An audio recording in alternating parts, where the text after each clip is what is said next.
Thanks, Catherine, and thank you ever so much for giving me the time to talk to you this morning. So I'm going to talk about a scale that we've developed called the Living with a Chronic Illness scale, and I'm going to explain a little bit about that this morning. So just a second. So excuse the photo, this is like an at-home work photo. So I work for the University of Southampton, and like Catherine said, I am part of the ARC research team. I'm a nurse and I work clinically, but now I'm a lecturer, so I teach undergraduate and postgraduate nurses and support research studies, students going through their research. And like I say, I'm a member of the Living with Long-Term Conditions research group, and it's a real interest of mine. I'm really quite passionate about it. It's what I teach about, and it's obviously what I am researching. Ooh. Just a second. Honestly, you think I'll be used to technological things by now. There you go. Okay, so I know you're all, I'm sure you're really knowledgeable, so please forgive me if I'm teaching you some really basic things, but just to go over what a long-term condition is, it includes everything like arthritis, Parkinson's disease, diabetes, heart disease, all those different types of conditions that people are living with. So I'm just gonna, are you able to see my slide properly? I'm just gonna, yeah, we can. That's lovely. Oh, sorry, I'm just gonna put you along the bottom. So, why is this like an issue? Why is it so important? So as we know, people are living longer for lots of reasons, and obviously that's really very good. People are living longer because of healthier lifestyles and because we've got better treatment in healthcare systems now. So that's good, but that does bring along challenges as well. So people are living much longer with conditions that perhaps before were quite life-limiting. People are living for a longer time, and they're also living perhaps with one or more conditions as well. And so we're learning as we go along about these different symptoms that come up with different conditions, but we also have to be really mindful of how we help these people to live with a condition that they might not have prepared for, or didn't know it was going to happen. This is really important because having a long-term condition can have a really big impact on the individual themselves. It can affect their day-to-day lives. It can affect their role within their family, within their social network. It can, and this sounds quite harsh, but in a business world with the NHS, it actually has such a massive impact financially on the NHS budget. People with long-term conditions account for 70% of the NHS budget, despite being a smaller group compared to all the other groups, who use the NHS. So potentially, there is many different impacts caused by the long-term conditions. Okay. So, okay, sorry, I'll just go back. So the thing is, what we've seen as researchers is, and I'm sure you've seen yourselves as well, is that you see people who from the outside look like they've got a terrible quality of life. Perhaps they're really affected physically, perhaps they're really affected with their mental health, and it seems really, really, how on earth could they live a fulfilling life? And yet they really do. They are really fulfilled and they have a brilliant quality of life. And yet you can have someone who perhaps from the outside looks like they're not particularly affected by their long-term condition, but they are actually really struggling with coping with their living with their condition. So why is that? And that's sort of really the key, and this is what we've been really focusing on in our research group. So what does the research say about that? So previously, it's always been a focus upon symptoms rather than what's actually going on underneath.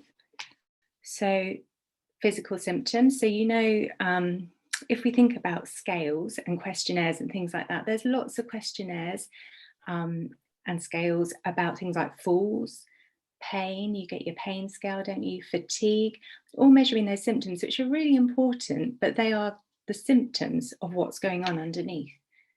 And also, you can, there's lots of scales measuring mental health symptoms. So, for example, depression, there's a really, really high incidence of people with a long term condition developing depression. And whether depression is due to the effects of living with a long term condition or if it's because um, it's as a result of. So, whether the inflammation and everything actually causes a difference to the chemical balance in the brain, whether that's what's causing the depression, or whether it's the actually the struggle of living day-to-day life causes the depression. So before, there's been quite a focus on physical symptoms and mental health symptoms. But what we've seen by talking to people, talking to patients, and talking to different groups is actually what makes the difference is the process of living day to day life. How easy it is for that person to do that, how much of a struggle it is, how they cope and meet their everyday needs. That's actually what has a bigger impact on the person's quality of life than those bigger things. So, for example, going on holiday, or not that we can do that at the moment, but those bigger things, yes, they're great, but they're not actually key to whether a person has a good quality of life or not. What we found by, like I say, talking to different people is about the process. So it's things like acceptance. Does the person accept that that they have actually got a condition? How are they coping with their condition? So do they cope very well? Have they got strategies to enable them to cope with things that occur due to living with that condition?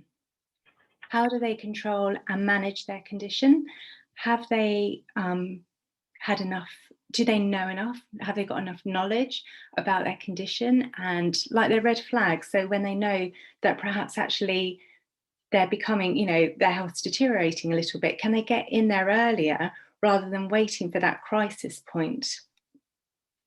How do they integrate their illness into their everyday life? So, have they got strategies? Have they got ways of being able to enable them to live their everyday life easily with their condition? And how much have they adapted to their illness? So, this is quite different. And when we're thinking about acceptance as well, that might be one of the reasons why the person who from the outside looks like they haven't got very many symptoms might be actually struggling is because perhaps they're ignoring that they've got that condition, where actually, in actual fact, it's part of them. They are living with this condition. Not that it's a major part, and I don't think, and that, don't get me wrong, that's not what I'm saying. You're not that condition. But if you don't accept that you actually have that condition, then it's going to be very hard to think, well, actually, this is what happens when I start to have a flare up, or this is what happens. I know that I'm not coping very well when I start getting grumpy, or whatever. It prevents the person from looking forward to helping to adjust and to cope and accept and live a fulfilling life. So why is this important then? So it's important that we think it's important that they meet these different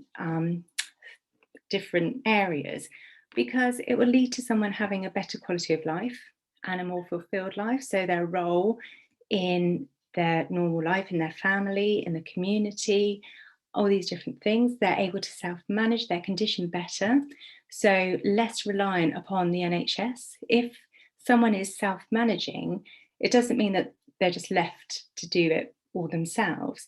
It's that they can, what I've been saying, identify when they're starting to become unwell and not leave it till they get to that crisis point. So a lot of people with long-term conditions often have a lot more unplanned hospital admissions, acute, because it's got to such a crisis point, they go into hospital and they have longer hospital stays because it's been left just a bit too long.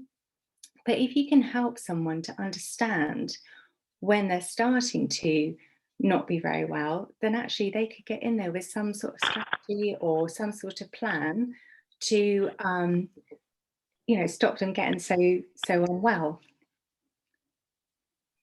So, with this in mind, this scale has been developed. Now, this has been developed by one of our members of our team, Lara Ambrosio, who is Spanish. And she developed it originally in the Spanish language and for people with Parkinson's disease. Now, I've just shown you a little bit, and obviously I can share it with you maybe after the meeting. Um, so it's split into 5 sections, and each section asks questions about each of those different things. So acceptance, coping. So, for example, this section, it's about control and management. So in this section, you'll be asked questions relating to your control and management of the illness during the past month.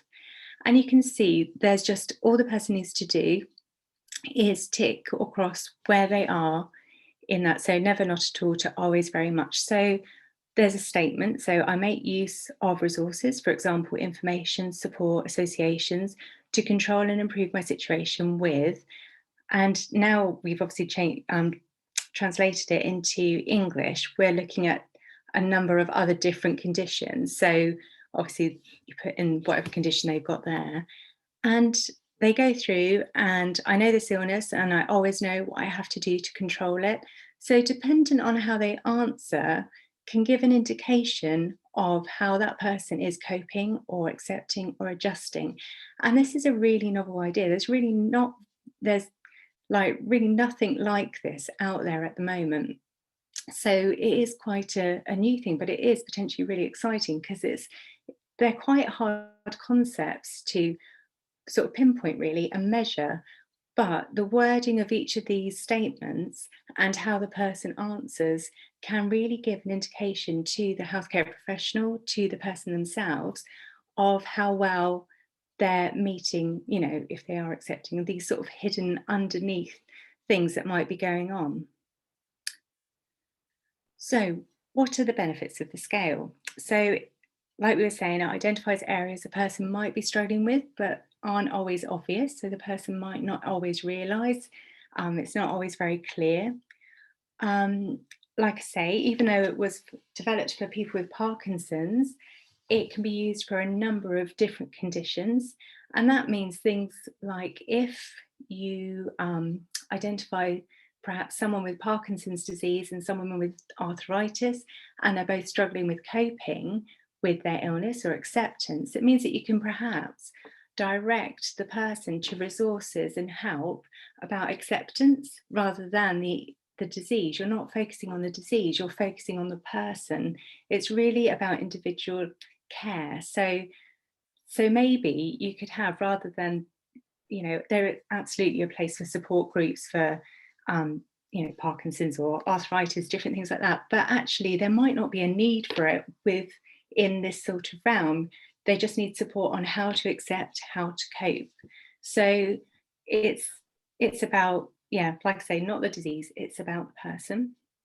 Potentially as well, we're hoping that the scale is maybe the solution.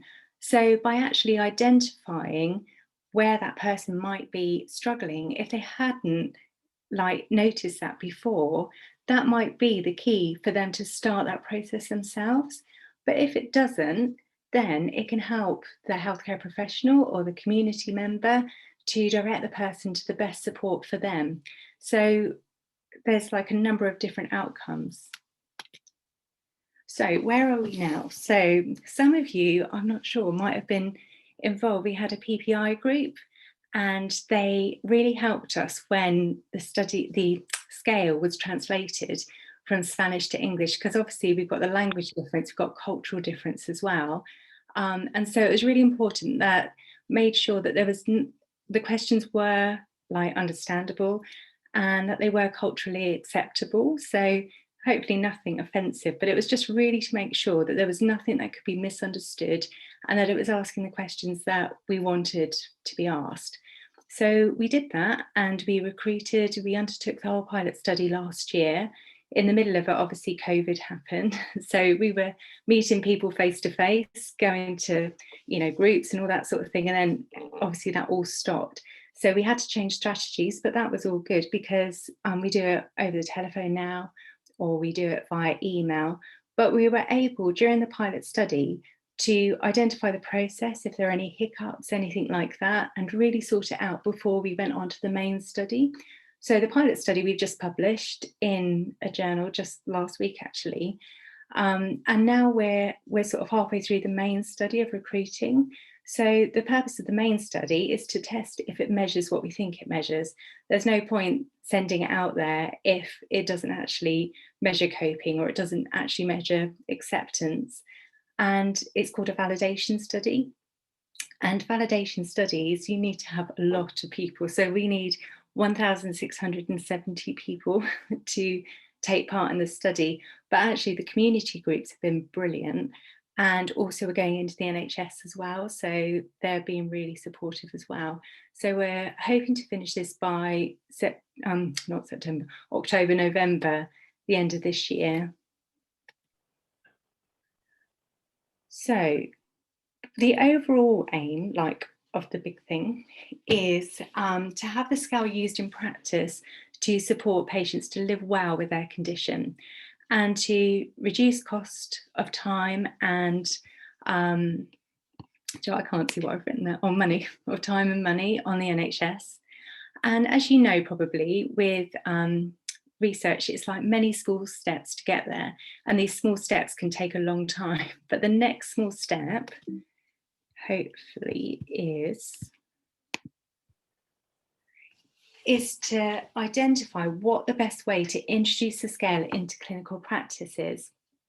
And scales are notoriously difficult to introduce to clinical practice. People have their ways of seeing patients, have their ways of doing things. So it's quite hard to get in there and have a change in culture and a change in practice. So we really, really want to get this right because we believe this scale is potentially really, a positive thing to have in clinical practice. So the next step then, hopefully end of this year, January next year, we'll be doing a literature review, so seeing what's out there already, but also focus groups with patients, with GPs, with consultants, specialist nurses, to ask them what they think, how they think this could be incorporated in clinical care, where they think it would be best. Would it be best in the GP's time or with the nurses in a meeting with a nurse, or whether the person can do it at home before. So we'll have focus groups and then we'll have one-to-one interviews so that we can get it absolutely right as much as we can before we go into practice, which would be the next step after that. But throughout this process, we're obviously always going to be checking with PPI groups about, are we focusing on the right results, the right outcomes? Is this really what people mean by when they say this? Is this what they mean? And double checking, do our questions make sense? And all that sort of thing. So there'll be PPI support wanted really throughout the whole thing. But like I say, this is later in the year, but that's the overall aim. So thank you very much for listening. I hope you could follow that okay. I'll stop sharing.